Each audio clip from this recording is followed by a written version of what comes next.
I am Nahed Kabbani, and this is the Lighthouse for today's viewers.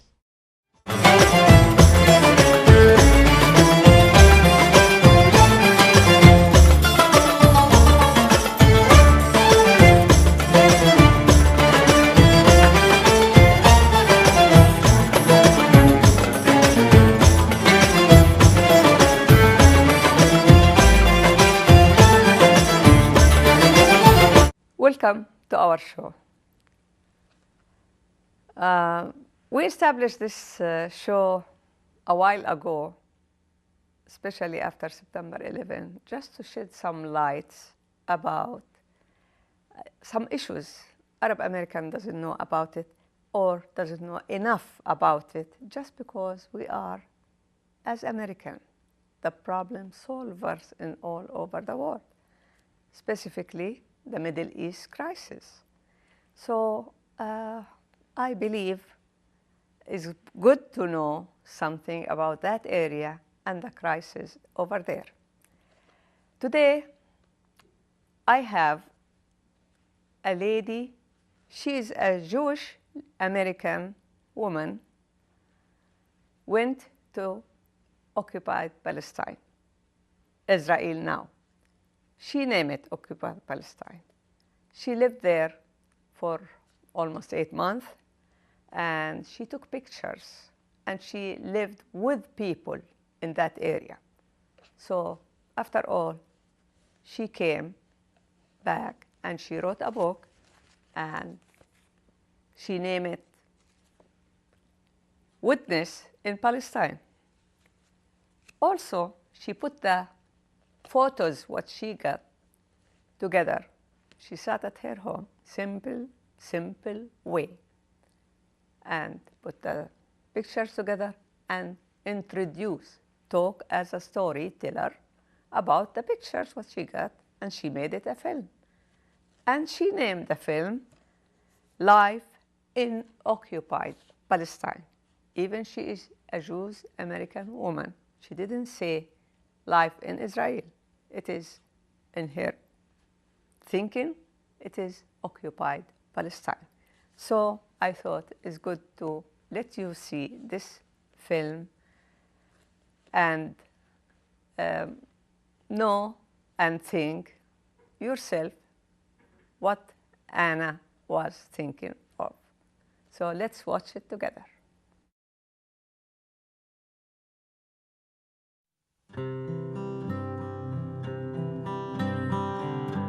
Hi, my name is Anna, and I'm here to tell you about my experiences working with a group called the International Women's Peace Service, which is based in the West Bank, and basically we do 2 things. First of all, we're there to document human rights abuses in the region, and second of all, we're there to support nonviolent resistance to the occupation. And I'll be telling you more about what this occupation looks like in the presentation, but before I do so, just a little bit about myself. I'm a Jewish American, and I originally got into this work when I was living in Turkey, and I would take trips through the Middle East during my vacations. I was in Iran, in Syria, and Lebanon, and along my way I was taken in by families, many of them Palestinian refugees, and through my friendships with these people that I met along the way, I began to hear for the first time a whole different sort of version of the history and present of Israel and Palestine, utterly different from anything that I'd ever learned growing up as a Jewish American. And I was very disturbed, alarmed by what I heard. I didn't believe it. I thought it was all propaganda. But it sort of planted a seed, and I began to do some of my own research and eventually decided to go to Palestine to see with my own eyes what was happening. And that's when I took my first trip to Palestine. And that's what I'd like to tell you about, is what I found when I got there. I'm not here to give sort of a sweeping analysis of the entire history of the conflict. I'm not here to give every single perspective on the issue. I'm here to give my perspective as a Jewish American who spent 5 months working in the West Bank. Now, when I first got to Palestine, there were, of course, many sort of surprises along the way, but one of the first ones was just aesthetically the way Palestine looked. I guess I'd imagined the Middle East to be sort of rolling sand dunes, barren desert land, and when I got there, I realized that Palestine was actually very beautiful. This is a picture showing Palestine in the springtime. You can see how fertile and green the land is. But beyond showing how beautiful it is, I actually think that this photograph captures what I have come to believe is really at the heart of the Israel-Palestine conflict. A lot of people have sort of a perception of this issue as being kind of an age-old rivalry between Jews and Muslims, something that's been going on for thousands of years and will continue for thousands more because at its heart are these sort of deep religious differences. And one of the first realizations that I came to when I got to Palestine was that, for the most part, this really is not a war about religion. This is a war about land, about water, about resources. And I hope that my reasons for coming to those conclusions will be clear in this presentation. Now, to get you oriented, here's a map of the Middle East. Israel and Palestine are located in the Middle East. That tiny little purple and white sliver there, here's a larger version of that map. And the beige areas in this map indicate the de facto internationally recognized borders of the State of Israel. Meanwhile, the pink areas on the right and left are the two land masses making up the Palestinian territories occupied in 1967. And they are on the left, the Gaza Strip, and on the right, the West Bank. And I was living in a town, in a village in the West Bank, and the photographs and stories from this presentation were taken from the West Bank. So, as I said, these are known as the occupied Palestinian territories. Occupied, what does that word mean, right? Well, the purpose of my presentation is to tell you about this occupation. And the first part of my talk is just explaining the structures of the occupation. What is it composed of? I'll be talking about restricted movement, checkpoints and roadblocks. I'll be talking about settlements and outposts. I'll be talking about the wall. And I'll be talking about imprisonment. And once we have sort of a general understanding about what the system itself looks like, I'll be talking about how are people reacting? How are people resisting? And the next part of my talk then will be about resistance. I'll be talking about everyday nonviolent resistance. I'll be talking in particular about demonstrations. And I have a section as well on Israeli activism. So to get started with restricted movement. In the Palestinian territories, there are both Palestinians and Israelis living there, but they use different roads. There are Palestinian roads, there are Israeli roads. Palestinian roads tend to be older, often even unusable like the one you see in this photograph. Israeli roads tend to be more modern, constructed by the Israeli government for Israeli citizens living in these territories, and they might be sort of four-lane highways like the one you see in this photograph. Palestinians are not allowed to use the Israeli roads unless they're able to obtain a kind of permit, in which case they might be able to use, say, a certain section of a certain road, but in all other cases, the roads are segregated. Palestinians and Israelis use different colored license plates. Palestinian cars have green or white colored plates, meanwhile Israeli cars have yellow colored plates. And this is so it's easy to see from afar whether a vehicle is carrying Palestinians or Israelis. And it also makes it easier for the soldiers who are manning the area to monitor who is using which road. So for example, here you can see an army jeep pulling over all green or white plated vehicles to the side of a road, meanwhile yellow plated vehicles are allowed to pass by unhindered on the left. And this is called a checkpoint. And checkpoints are a major institution in the occupation. They are essentially barriers manned by soldiers or border police that are used to control Palestinian pedestrian or vehicular movement. And the idea behind a checkpoint is more or less what you might experience like at a border crossing, where you go, you stand in line, you show your ID, you answer a couple of questions, maybe open up your bag. One of the main differences with checkpoints in the Palestinian territories, as you can see from this map of the permanent checkpoints installed in the West Bank, those little blue things, is that the vast majority of these checkpoints are not located around the border of the West Bank, but actually the vast majority of them are located internally within the Palestinian territories, namely most of them between Palestinian towns and villages. And what this means for a Palestinian person who's living, let's say, just south of Hebron in the south of the West Bank, who wants to travel, 30 miles north to the city of Bethlehem, which is a little bit more towards Jerusalem. So 30 miles, that should take a person under normal circumstances like 30, 40 minutes, maybe an hour tops. Well, it's very likely to take that Palestinian person anywhere from 2 hours to 4 hours to 8 hours to maybe even an entire day to travel just those 30 miles because of the number of times that he or she would be stopped along the way at these checkpoints. And well, this is obviously very frustrating People are spending hour after hour, day after day at these checkpoints to get from any one place to another. But beyond just being sort of a frustration, these checkpoints are extremely disabling to Palestinian daily life, to all aspects of Palestinian daily life. For example, these checkpoints make it very difficult for a Palestinian person to hold a steady job. It's never clear if it's going to take you 10 minutes or 3 hours to commute from your little village to the nearest city. Similarly, attending classes on a regular basis is pretty much impossible. Unless you happen to have a university in your little village, higher education is basically out of the question. So beyond just being sort of an annoyance or a burden, these checkpoints are preventing Palestinians from earning a living and from getting an education. Beyond that, getting to a marriage, a funeral, graduation, going to visit your family, all aspects of daily life are affected. And I don't know, imagine if you, every time you wanted to go to work or to school or to church or wherever else you were going, that you had to go through a series of checkpoints that held you up for 2-3 hours. How would that affect your life? And maybe that gives you sort of a glimpse of how disabling these checkpoints have become to Palestinians just sort of on a daily basis. This is the checkpoint outside of the city of Nablus. It's called Huwara. And we were there doing checkpoint watch, where we basically document what's happening at these checkpoints. And on this day, the rule was the following. Women were allowed through the checkpoint, older men were allowed through the checkpoint, and young boys were also allowed through the checkpoint. But any men between the ages of 15 and 40 weren't. Period. It didn't matter where you were coming from, it didn't matter where you were going, it didn't matter who you were, it didn't matter if it was an emergency. If you were Palestinian male, 15 to 40 years of age, you couldn't get home or to work or to school or to the hospital or wherever you were going. And so they gathered here, literally hundreds of Palestinian men in this ditch next to the checkpoint, in hopes that the rule would change at some point. And at one point I saw 2 of them go off to the side with trash bags, frantically trying to fill them up, and I asked them, "Why are you suddenly picking up trash?" And they told me that the soldiers had actually given them the trash bags and told them that if they were able to fill up their trash bags with trash, then they would be allowed through the checkpoint.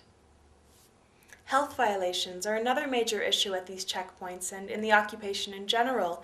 Here you can see a Palestinian green and white plated ambulance that's pulling over to the side of a road to allow a yellow plated Israeli vehicle privilege, priority on that road. And these ambulances will sometimes wait for hours before reaching the checkpoints themselves. And when they get there, they're oftentimes not sort of rushed through quickly, but actually held at gunpoint, as you can see in this photograph, while another soldier will go around the back to sort of screen through the back of the ambulance. And the reasoning given for holding up ambulances oftentimes even longer than average civilian vehicles is that apparently in the past these ambulances have been used to transport weapons or people wanted by the Israeli government. And well, I've done a little research on the subject and discovered that actually there is one documented case of a Palestinian ambulance being abused for these purposes. But even if they were being used for these purposes, even if that was the case, remember that this Palestinian ambulance is traveling from a Palestinian village to a Palestinian city. It's not traveling from the West Bank into Israel, and that is where these checkpoints are located, between Palestinian built-up areas, such that in what way is holding up this ambulance endangering the lives of the people in back of it? In what way is this contributing to the safety or the security of the Israeli population, let alone the entire Palestinian population? This is the checkpoint outside of the village of Deir Balut, where I spent some time, and this checkpoint is open from 7 in the morning until 7 at night. What that means is that if you have any kind of an emergency between the hours of 7 p.m. and 7 a.m., well, you're kind of out of luck. And in fact, what happened was that a woman from the village who was 7 months pregnant with twins began to have contractions at 1 o'clock in the morning. Her husband drove her frantically to the checkpoint, which they needed to cross to reach the nearest hospital in the city of Ramallah, an hour away. They got to the checkpoint, and the soldiers who sleep above it came down to meet them and were very polite. And they said, "Look, the rule is very clear. Palestinians are not allowed through until 7 in the morning. Please come back at 7. Well, the woman obviously couldn't wait 6 hours to have her babies, and so they argued a bit more, and the soldiers, again, they were very polite and even apologetic, and they just kept saying the same thing over and over again. They said, look, we didn't make the rules, we don't even agree with them, we're just following orders. We're just following orders. This is something I hear from soldiers almost daily. We're just following orders, and that's exactly what the soldiers were doing. At that point, the husband decided to call an ambulance to come from Ramallah City, an hour away, to the checkpoint, so that all it would take would be for his wife to walk by foot from her own vehicle across the checkpoint to the ambulance. Ambulance arrives an hour later, and the soldiers come down shaking their heads, and they say, look, it doesn't matter if you're going by foot or by car, you're still Palestinian, it's still the middle of the night, you still can't cross. At that point, they're sort of tearing their hair out, and the husband decides to call all of his friends, and he, like many Palestinians, had actually worked in Israel, speaks Hebrew, and was able to contact an Israeli friend that had a connection to the army that was high enough such that they were able to get this woman permission to cross the checkpoint and to get to the hospital. The soldiers allowed her through. They wouldn't allow her husband to go with her.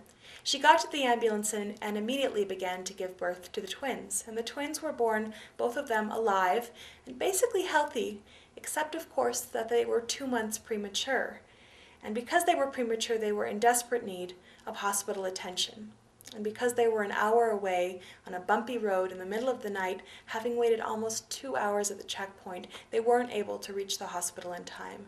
And because of this, both of this woman's babies died. And I tell this story not because it's heartbreaking and not because I'm trying to demonize these soldiers. Look, I believe in the Nuremberg principles, that people are responsible for their actions even if they are following orders. That said, what I think is the greatest crime of all is not so much the acts of the individual soldiers who might be nicer or meaner, but the system itself. The fact that things are structured this way such that there are even soldiers there to begin with who control whether or not a person can go to the hospital. That to me is the greatest crime. Like I said, this is the checkpoint outside of the village of Deir Balut. The village itself is sort of over to the left of the photograph, and there is a direct road from the village to the checkpoint, but villagers aren't allowed to use it. And that's because there's something called roadblocks on it. And roadblocks are, like you see here, often concrete cubes placed on Palestinian roads to prevent Palestinians from being able to use their vehicles on their roads. So what these roadblocks mean, for example, for the village of Deir Balut, is that instead of taking a half-mile paved road from their village to the checkpoint every morning on their way to work or to school, they have to take a 3-mile unpaved detour all the way around through the countryside to reach the exact same spot. What does this mean for them? More time, more stress, more wear and tear on their vehicles, more money for gas. And again, this question of security, right? These institutions, the checkpoints, the roadblocks, are supposed to be there for the security and safety of the Israeli population, to prevent terrorism. In what way are these roadblocks securing anybody? Forcing Palestinians to take this long detour. How much is this about security, and how much is this about control?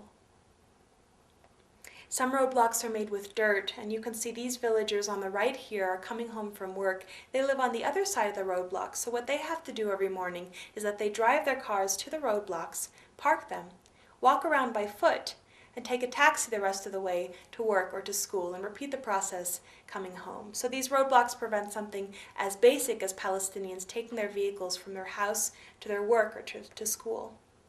And finally, these roadblocks are extremely disabling to the Palestinian economy. As you can imagine, transporting goods from one end of the land to the other is not a trivial process given all of these checkpoints and roadblocks. So basically, a truck that's carrying Palestinian goods, when it reaches a roadblock, has to sort of turn around and back up against the roadblocks, get another vehicle to come from the other end and turn around and back up from that end.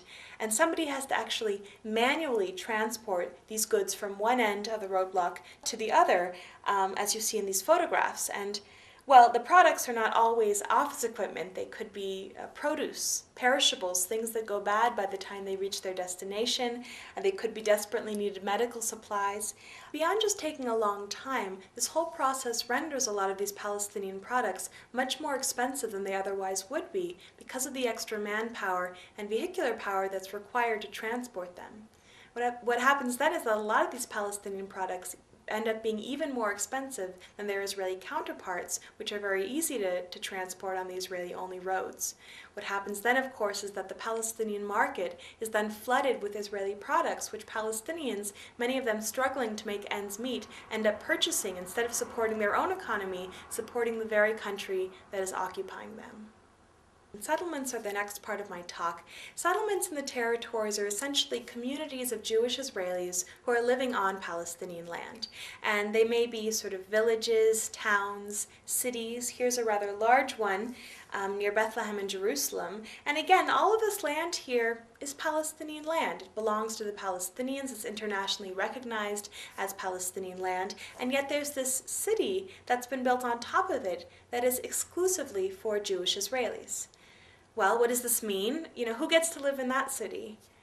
Well, I could live in that city, right? Because I'm Jewish. I would just have to fill out an application. I could move there next week if I wanted to. And yet the farmers, the Palestinians that own the land that the city was built on, aren't allowed to live in it. Now, this process is nothing new. It's happened throughout history, all over the world, and there's a name for it. It's called colonization. And it's interesting that in English and in Hebrew we have this kind of benign word, settlements, whereas in many languages, like French for example, these settlements are called colonies, and that's exactly what they are. And they are illegal according to international law, which prohibits an occupying power from transferring citizens from its own territory to the occupied territory, which is exactly what Israel's doing. Instead of working against the system, though, Israel actually promotes it, as you can see in this photograph, which shows a billboard on an Israeli-only road in the Palestinian territories, and it basically says, it's in Hebrew, it says, "Now more than ever," and underneath it says, basically, if you come to our community, to Ariel, which is a settlement, if you come to live in Ariel, you will be rewarded with 100,000 Israeli shekels. That's more than 20,000 US dollars. In other words, the Israeli government is actually paying its own citizens to move from Israel proper to the occupied territories to become part of the illegal occupying population. And what's particularly interesting to me about this billboard is who is it targeting? You know, who are going to be the Israelis who uproot their families to go live on this foreign land because it's cheaper to do so? Is it going to be well-off, wealthy, established Israeli families? No, they want to live in Tel Aviv. The families who end up taking advantage of these offers are going to be low-income Israelis, poor Israelis, recent immigrants from Africa, from Eastern Europe. And in fact, a lot of these settlements, Ariel included, are populated primarily by immigrants who've moved to the territories, not because they say this land is ours and nobody else's, but because they're looking for a higher standard of living. And these financial offers can be very appealing. People who take advantage of them will get nice housing, oftentimes with mortgages subsidized by the government. There are parks for their kids to play in, strip malls, swimming pools, and a place where water is so precious. A nice offer, right? Again, all of this built illegally on Palestinian land. At this point, there are settlements all over the West Bank. The red dots in this map indicate where you have an illegal Jewish-only colony built on Palestinian land. And of course, coming along with the settlements and colonies is the road network. And here you can see it's just a handful of them, but the way those blue roads and highways really chop up, compartmentalize that Palestinian landscape. Remember, of course, that these roads were built illegally on Palestinian land, and that the Palestinians owning the land that they were built on, for the most part, aren't even allowed to use them because of the segregated road system. The next part of my talk is on outposts, which are similar to settlements in that they are incidents of Jewish Israelis living illegally on Palestinian land. One of the main differences are the people who choose to live in these outposts. So I talked before about what I call economic settlers, moving to the territories for financial benefits. And they represent about 80% of the settler population, a vast majority that says, according to polls, that they would be willing to leave if they were offered financial compensation. So when Israel says it's impossible to make all of these hundreds of thousands of settlers leave, remember that the vast majority are there simply because the government is paying them to do so. The remaining 20% of the settler population are often called ideological settlers, moving to the territories not for money, but because of their beliefs. And many of them believe that the land in the West Bank and Gaza belongs to the Jewish people, for oftentimes religious reasons or maybe political reasons. And according to many of these people, the Palestinians are the ones who are occupying this land, Jewish land. And so they will actually come in the middle of the night with trailers and simply establish themselves on a plot of Palestinian land and say, we're not leaving, this land belongs to us. Well, a farmer wakes up the next morning and there's an outpost on his land, and while the Israeli government says that it doesn't condone this kind of practice, it doesn't do a whole lot to prevent the settlers from coming or to make them leave. And so over time, these outposts begin to grow. More settlers move into them. Eventually they want a school for their children. They want a fence around them for security. They want a road to connect them to Israel.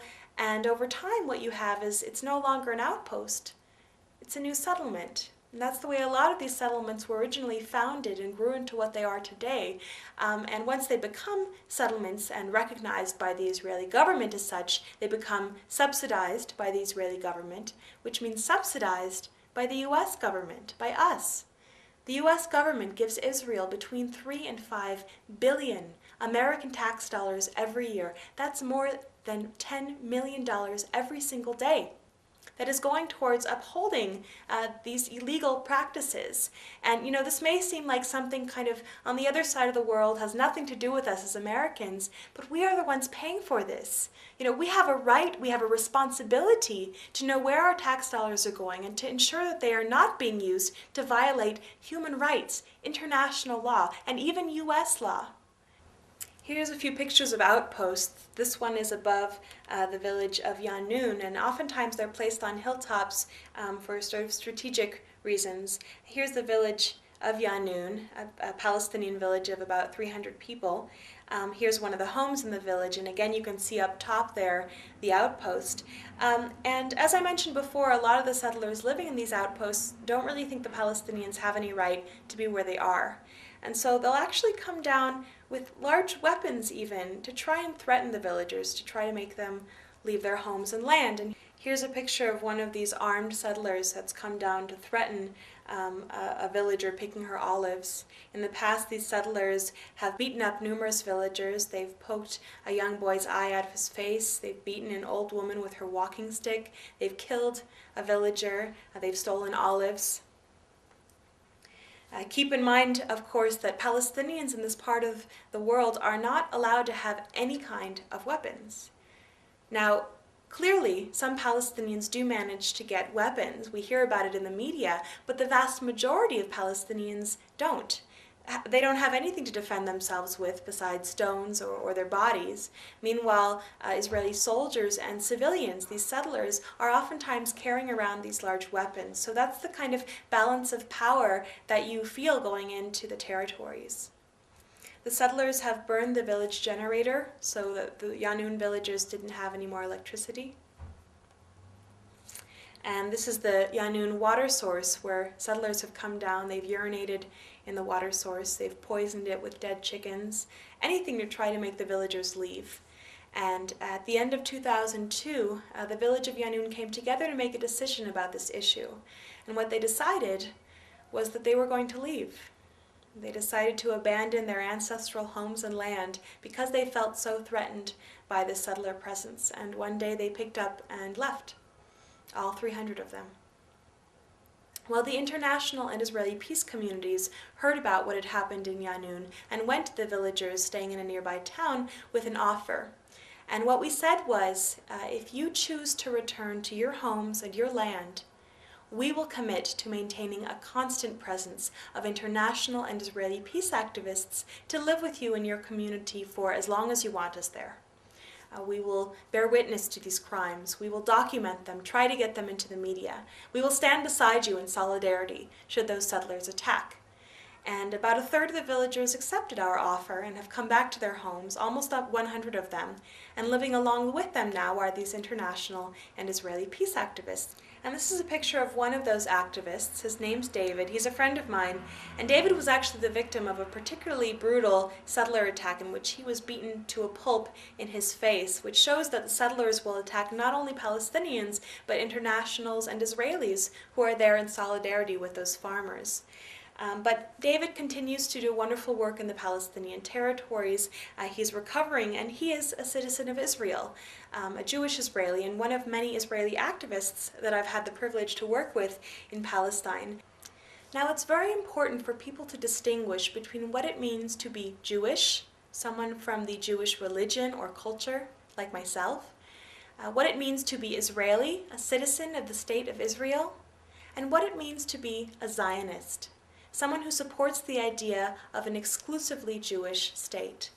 These are three separate categories. There is some overlap, but they are not the same thing. It's very important to distinguish. There are Jewish people who are not Israeli, like myself. There are Israelis who are not Jewish. 20% of the Israeli population is Palestinian. There are Jews who are not Zionists. There are Zionists who are not Jewish. The increasingly influential Christian Zionist movement in this country. And it's very dangerous when these ideas become conflated because people start associating them as equal, such that people are afraid of standing up against what Israel's doing because they're afraid that would make them an anti-Semite or a Nazi or something. And it's absurd. It's crazy. Occupation and oppression have nothing to do with Judaism. And to criticize these things is not anti-Semitic. So it's important to keep these things separate in our minds. Here you can see a Jewish Israeli, a rabbi from a group called Rabbis for Human Rights, planting an olive tree alongside a Palestinian farmer. Here you can see an Israeli activist protesting the policies of her government alongside Palestinian colleagues in the resistance. In Israel, all Jewish men and women are required to serve in the military, but there have been thousands of Israelis that have stood up and said, we refuse to take part in this institution, and they're known as the refuseniks. And I have to say that in Israel, there's a much higher tolerance for debate and dissent on this issue than you find in the United States. In Israeli newspapers, you'll find much more candid descriptions of the occupation than in U.S. mainstream newspapers, where sometimes it's even taboo to use the word occupation. But in Israel, actually, the majority of the people are opposed to the settlements and opposed to the occupation as it is right now. So a lot of times, people in the United States feel like they have to support the Israeli government in order to support the Jewish people or the Israeli people. And they don't realize that, just like in the United States, there are Americans that don't always support what part of their government may do. There are Israeli citizens that don't support the Israeli government. And actually, a very telling statistic shows that it is 5 times more likely for an Israeli soldier to commit suicide than to be killed in a terrorist attack. And so when people talk about this occupation as helping the Jewish people, they don't realize how many Israelis are actually against it and how important it is for the Jewish people as well as the Palestinian people to end this. Refuseniks often suffer from discrimination within their own communities. I've known refuseniks that have been ostracized by their communities, even disinherited by their families, refuseniks that have gone to jail for what they believe, and refuseniks are ineligible for a number of jobs in Israel. So there's a whole slew of institutions built up to prevent Israelis from speaking out against what their government is doing. And yet they continue. Here is a Palestinian farmer picking olives with an Israeli activist in the olive harvest. I'd like to bring us back to the main outline. We've talked about restricted movement, we've talked about settlements and outposts, and down at the bottom there we've talked about Israeli activism. And I'd like to begin now talking about the wall before getting into imprisonment and, of course, resistance. So, the wall. This is a picture of the wall that Israel's building. That's me and a friend standing in front of it. And this is what it looks like in urban areas. It's 25-foot concrete. And oftentimes in the newspapers you'll find it's not called a wall, instead they call it a security fence. And a lot of people really believe that this is a security means. It's to prevent terrorism. And I've talked to people who say, well, look, it's very sad to have a wall and everything, but we've been fighting for so long, and all we want is peace. And maybe if we just stick up a wall between the two sides, they'll stop fighting each other. They'll stop killing each other. Well, this is an interesting question, right? Does separation, does segregation bring peace? Also interesting is that a lot of the people that support the wall, it turns out, if you ask them, may not have ever actually seen a map of where the wall is being built. And this is really critical to understanding the intention behind and what the effects are actually going to be of this wall. So, if you were going to build a wall between your house and your neighbor's house, where would you build it? Along the property line, right? Or maybe a little bit on your territory. Well, take a look at where Israel is building this wall. In this map, you can see the border around the West Bank, and then you can see those red lines that indicate where Israel is constructing this wall. As you can see, over 80% of it doesn't even touch the green line, that border of the West Bank, but actually snakes in effect annexing all of that land on the western side onto the Israeli side. In particular, take a look at the Jerusalem area, where most of the land is being taken. And remember, of course, that Jerusalem is a holy city not only for Jewish people, but also for Muslims and for Christians. 20% of the Palestinian population is Christian. And they, along with their Muslim counterparts, are being separated from the religious center of their land, as well as the economic center of their land and the geographic center of their land. The entire eastern third of the West Bank was going to be cut off with the wall, and now instead of building a wall, they've decided to line that eastern third with checkpoints so that Palestinians, for the most part, can't even access that part of the West Bank. So what's happened is that it's been chopped up. The West Bank has been chopped up into little sections. And here is a series of 4 maps that really show over time what has happened. And I think that they really tell the story well. The first map represents, with the green, the amount of land that was owned by Palestinians in 1946, and that's 92% of the land, whereas Jews owned 8% of the land. Then in 1947, the UN Resolution 181 offered Jews 54% of the land and Palestinians 46% of the land. By the end of the 1948 war, when Israel was declared a state, the Jewish Zionist forces had actually acquired 78% of the land, leaving the Palestinians with 22% of the land in the West Bank and Gaza. And finally now, in 2006, you can see what that land has come to, a series of smaller sort of enclaves and islands. Here you can see the region that I was living in, and the way that Palestinian territory has been sort of chopped up and compartmentalized by that wall. In particular, at the top left is the city of Qalqilia, a city of more than 50,000 Palestinians that has been completely surrounded by this 25-foot concrete wall, such that its outskirts look something like this now. These are the sniper towers, razor wire, and concrete wall around the Qalqilia city, also known as the Qalqilia ghetto now, or an open-air prison even. And very interesting is that as a person of privilege in this part of the world, as an American, as a Jewish person, as a white person, I was actually able to see this wall from both sides of it. So here are photographs of the Qalqilia wall from the city of Qalqilia, the Palestinian side. Meanwhile, the next photograph I'm going to show you is a picture of this exact same wall from the Israeli highway that passes by on the other side of it. And I think this is very interesting. They've sort of built up on a slant up to the wall where they plant flowers in the springtime, such that it doesn't even look like a wall. And as I said before, many Israelis are much better informed about the situation than American Jews or Americans in general in this country.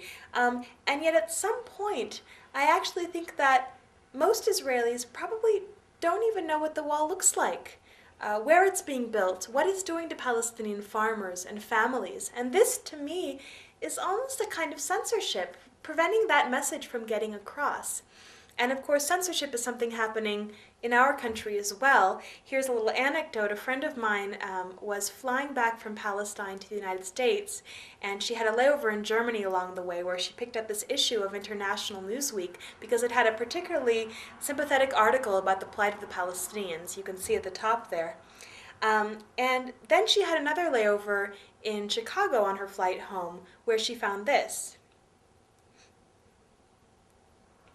Also Newsweek, August 2004, but the US version, with almost the same information, but one major difference. That article about the plight of the Palestinians had been completely removed from the entire magazine and replaced by one about the Olympics. And well, some people will tell you that's just because Americans don't care about the Middle East, but look at the cover story. Of course Americans care about the Middle East. We read about what's happening in Iraq. We read about what's happened in Lebanon. This is a kind of censorship, and it's happening all over the place. We need to be aware of it. It's very dangerous, of course, because the very people who are paying for what's happening don't know what's happening. And so, you don't have to take my word for it. I tell people, do your own research. I didn't believe it when I first heard it. I did my own research, and that's what I recommend for other people to do. Now, another kind of censorship is just also in the wording. So, for example, instead of calling it a wall, calling it a fence. And, well, to be fair, in rural parts of Palestine, the wall looks like this. At its base is wire fence.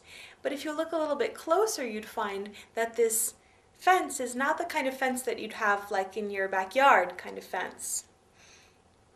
Much of it is reinforced with heavy-duty electric wire and almost everywhere with razor wire. Back to the concrete areas. This is Abu Dis, a neighborhood of East Jerusalem. And what I want to illustrate here is that when you have a Palestinian built-up area and an Israeli settlement in the Palestinian territories, the wall won't be built, first of all, along the actual border, or even right in between the Palestinian town or village and the nearest settlement, or even sort of right up against the settlement to just get it onto the Israeli side. But oftentimes, in my experience, they'll build the wall as close as possible to the Palestinian built-up area so that not only the settlement, but all the land between the settlement and the nearest Palestinian town or village also ends up on the Israeli side.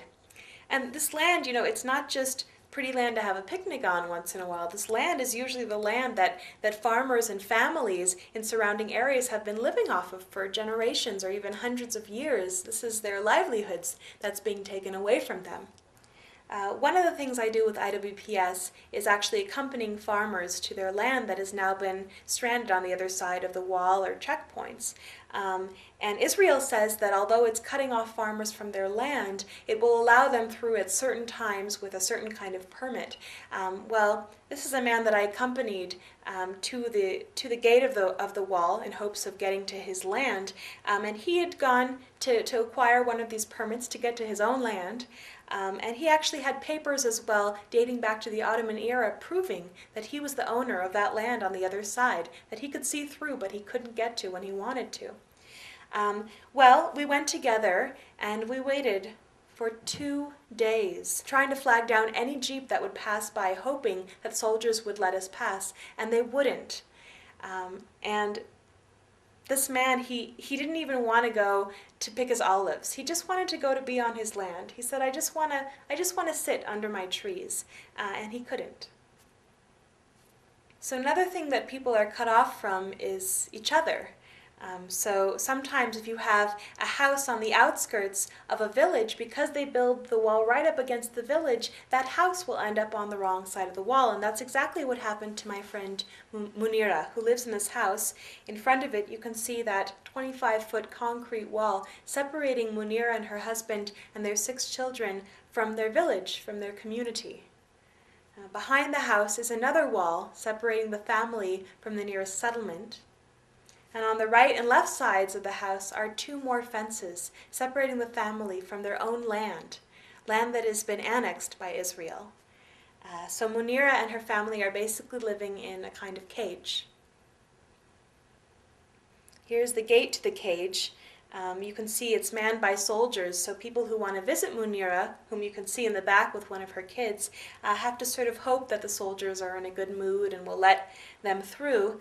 Munira at this point hardly dares to leave her cage because she and her husband have been served something called demolition papers, which means that the Israeli army actually intends to demolish their home.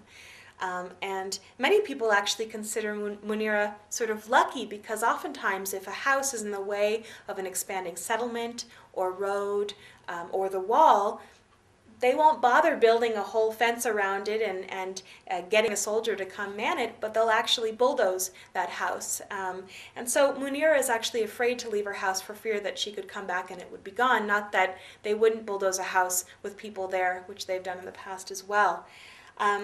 But anyway, here's a picture of the family. That's Munira on the left, her husband Hani on the right, and one of their 6 children. Well, Hani and his family actually originally came to Massa, the village where he lives with Munira, in 1948 as refugees of the 1948 war. The majority of the people living on the land that the UN designated for a Jewish state in 1947, the majority of the people living there were not Jewish. And Zionist forces actually expelled 750,000 Palestinians from their homes to surrounding areas in the West Bank and Gaza and in the diaspora. And Hani and his family, for example, were homeless for 10 years before they were able to finally save up enough money to buy themselves some land and build themselves a home. Hani says that he built this home with his own hands for his family. So just to keep things in perspective, what this demolition order, what this wall, what this occupation, what these things are doing are threatening to make Hani and families like his refugees for the second time in recent history. Keep in mind that 60% of the Palestinians living in the West Bank and Gaza are already refugees, having lost almost everything already.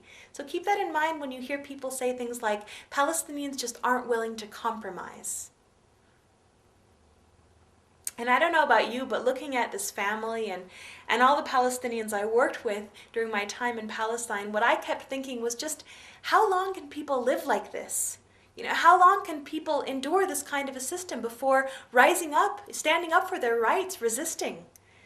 Well, of course, the answer is that Palestinians are and have been resisting for a very long time. We hear about one kind of resistance, violent resistance, suicide bombers that kill innocent Israelis. And people are always asking me, Anna, why are Palestinians always resisting with bombs? Why are they always strapping bombs to themselves, trying to kill as many Israelis as possible? Why don't they use non-violent resistance, like Martin Luther King talked about, like Gandhi talked about? Where are those things happening? Well, the answer is that Palestinians are and have been using non-violent resistance, not just once in a while, not just here and there, but literally almost every second of almost every single day of their lives. Just think about it for a moment. Think about Munira and her family. Simply staying in their home. Simply saying, look, you've taken our land, you've taken our freedom, but you will not take our home, is a kind of resistance, and it is nonviolent. This is nonviolent resistance. Think about the villagers of Yanun who've come back to their homes and their land. They know that they could be beaten up, they know that they could even be killed by the settlers, but they also know that it is their right to be in their homes on their land, and they're coming back to defend that right. This is nonviolent resistance. And in my opinion, any attempt on the part of Palestinians to maintain any kind of normalcy or dignity in their daily lives in spite of this occupation is a kind of resistance to that system. It's just not something you ever hear about in the newspapers and media. And here's a couple other examples of everyday nonviolent resistance in Palestine. Here's a group of women from the Tulkarm region who've been cut off from their trees by the wall. They've lost their livelihoods, so they've formed an embroidery cooperative to sell embroidery to support themselves and their families. Instead of giving up, instead of leaving, this is nonviolent resistance. This is the village of Atawani, where settlers have actually boiled barley seeds in rat poison and spread that poison around the landscape of Atawani to try and dissuade shepherds from bringing their sheep to their land for fear that the sheep will eat the poison and be killed. And well, I talked to the shepherd, and she knew about the poison, but she also knew that if she doesn't come back to her land, then the settlers would have gotten exactly what they wanted, and over time they would have come and confiscated the land, saying, well, nobody else was using it. So she's coming back to defend her right to be on her land, even if she might lose a sheep or two. This is nonviolent resistance. Painting the wall, nonviolent resistance.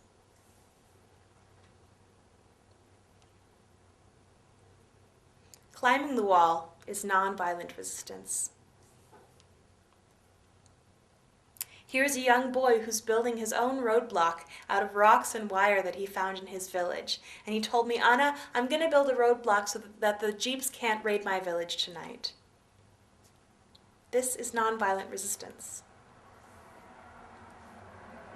And finally, demonstrations are a kind of resistance happening almost daily in Palestine. We just don't hear very much about them, where communities of Palestinians will march down to the land that is being threatened. Here you can see a farmer trying to explain to the soldiers that have been placed there to basically protect the bulldozers that are uprooting the trees. He's trying to explain to them that the trees being uprooted belong to him and his family and have for generations. This is something else you might see at a demonstration, Palestinians who've come together to pray on their land. And I find it particularly moving, given that for many of these Palestinians, this could be their last chance to ever be on their land. And they're choosing to spend these final moments together as a community in silence, in worship on their land. Now, although most of these demonstrations are primarily peaceful, they are often met with a great deal of violence from the soldiers who throw tear gas or sound bombs. There are sometimes rubber bullets or even live ammunition used against nonviolent demonstrators. There is also sometimes violence from the Palestinian side. Here you can see a picture of a Palestinian boy who's picked up a stone and is throwing it at Israeli soldiers and jeeps at a demonstration. And I include it not because stone throwing has anything to do with my work with IWPS, it doesn't, but first of all because it is the reality. There are stones thrown at these demonstrations. And second of all, to give it a little bit of perspective. So the stone throwing that you see here is used as the justification for the mass imprisonment of young Palestinian men who are put in jail for throwing these stones. And well, I would agree that a stone is definitely a weapon, right? You know, you can kill somebody with a stone, no question about it, but we don't get much sort of context in which these stones are actually thrown. So for example, this boy, he hasn't sort of gathered up a bunch of stones and snuck across the border into Israel to stone as many Israelis as possible because he hates Jews. This boy is in his village, and he's watching jeeps and bulldozers surround his village, uproot his trees, and build a wall around his community. And he's picking up a stone and throwing it at those jeeps, at those bulldozers. And I guess I would just ask you, if someone were to come into your home and start carrying out your television, and then your stereo, and then your computer, at one point, would you pick up a lamp and throw it at them? It's not about justifying, it's about being realistic. What would you expect of yourself in that situation, and how does it compare to what you expect of the Palestinians in the situation they're in right now with the wall? Like I said, many of these kids end up in jail. Here are 5 kids from the village of Marda, near where I lived, and a jeep was raiding their village one night, and they threw stones at the jeep. No soldiers were hurt. In fact, very few soldiers have actually been hurt by these stones because they're usually thrown from very far away for fear of being arrested. And in fact, these 5 kids were picked up for stone throwing and put into jail for 6 months. More than 340 Palestinian children and 9,500 adult Palestinian political prisoners are being held in Israeli prisons today. More than 10% of these are what are called administrative detainees, which means that they can be held without charge indefinitely. And I was once walking in Ramallah where I found a silent procession of people holding photographs of their loved ones being held in Israeli prisons. So they asked me to show them to the people of America, so that's what I'm doing.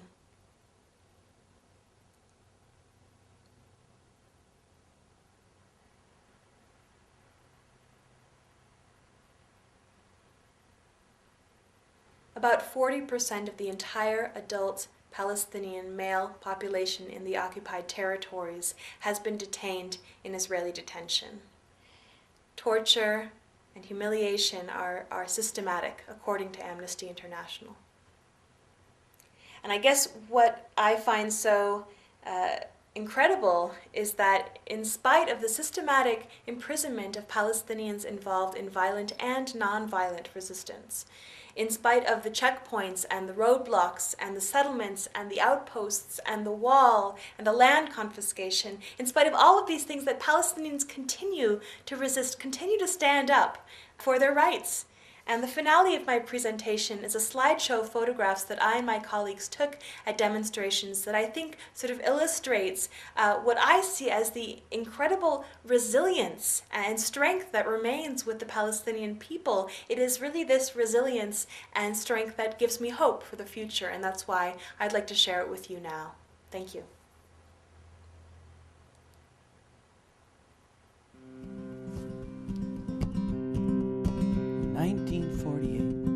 I fled my village. The Stern gang drove my family from the lands. We ran into the desert where I've spent these decades living by my hands. Life in Haifa wasn't easy, but so much better than this hellhole with the soldiers and barbed wire and the closures and the hunger, the humiliation and the checkpoints, the machine gun fire. And each day I wonder, after Haifa, the home that we abandoned when the Zionists had won, is there a family with a child? Does its father love it as I loved my only son before the soldiers shot him down, riddled him with bullets in his back and in his head? Home in Haifa, in my house, does his father know the pain there is in an empty bed?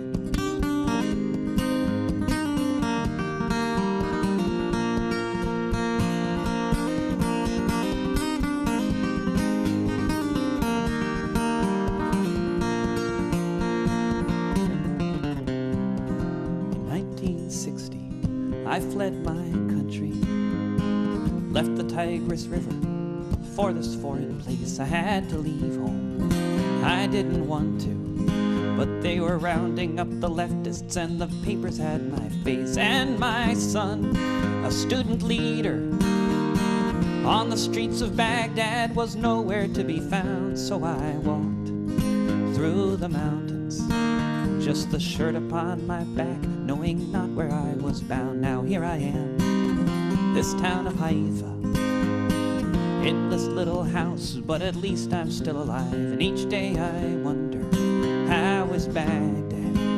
Would I recognize my friends if any did indeed survive? It took a long time, but I made a life here, and I wish my son could be here in this town upon the shore. I was with my wife, it was the Sabbath, when an old Arab couple knocked upon our door.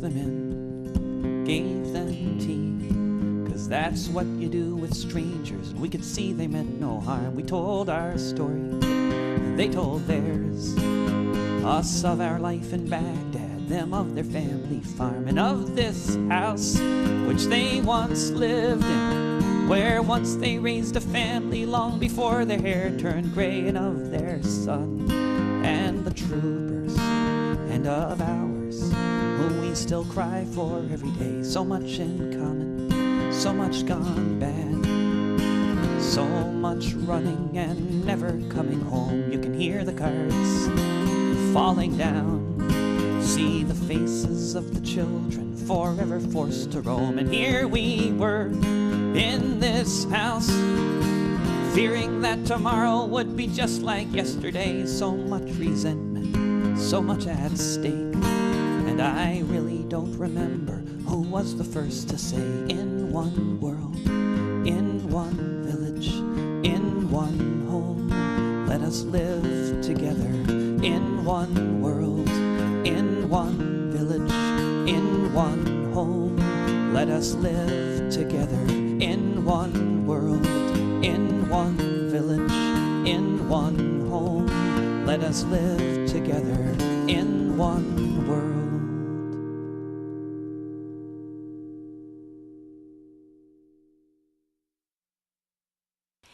If you found this presentation moving, if it made you angry, I think that's good, I think that's appropriate, but it's not enough.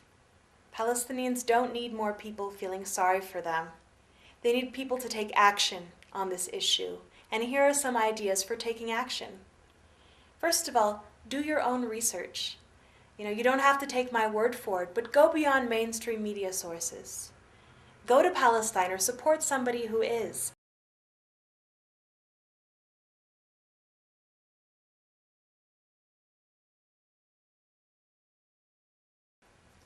But you don't have to go to Palestine to be effective on this issue. You can get involved locally. Join a divestment campaign based on the divestment move used against South Africa during apartheid, saying as long as you're committing these violations of international law and human rights so systematically, it won't be us who pays for it. You can join a Palestine solidarity group. You can write letters to your local media if you find that what's reported is biased. Call or write or even visit your representatives. Tell them what you think. Let them know that their constituents care about this issue. And finally, talk to your friends and family. Ask people in your community, do they know about the wall? Do they know about what's happening in Israel and Palestine? You have the power to affect people in your community, so use it to ensure security and peace and justice for all people in the Middle East, no matter who.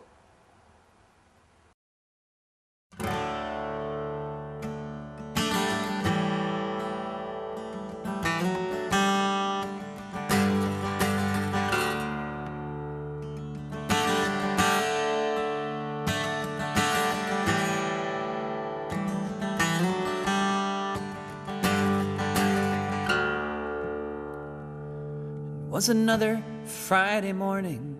I was among the olive trees, out looking for birds to catch, my father, his friends, and me. I had my stringing net and a nimble eye, there beside the farmer's field where the songbirds fly. When you're catching birds, the world disappears, and 1,000 songs of autumn are all that fills your ears. They sing their songs so brightly at the dawning of the day.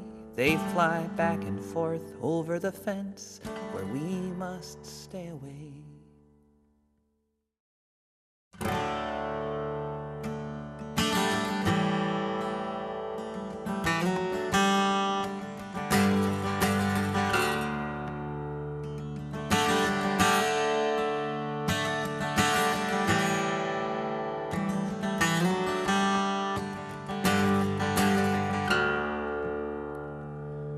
It was another Friday morning.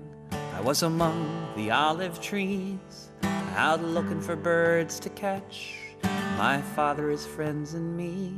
I had my stringing net and a nimble eye, there beside the farmer's field where the songbirds fly.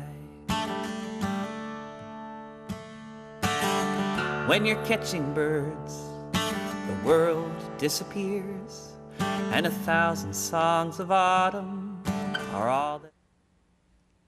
What we have been watching is reality, and it is something sad to see, and no problem can't be solved if we think deeply and think that we are human beings, we all human beings, we can find an answer and solution. Thank you for watching. We'll see you next time.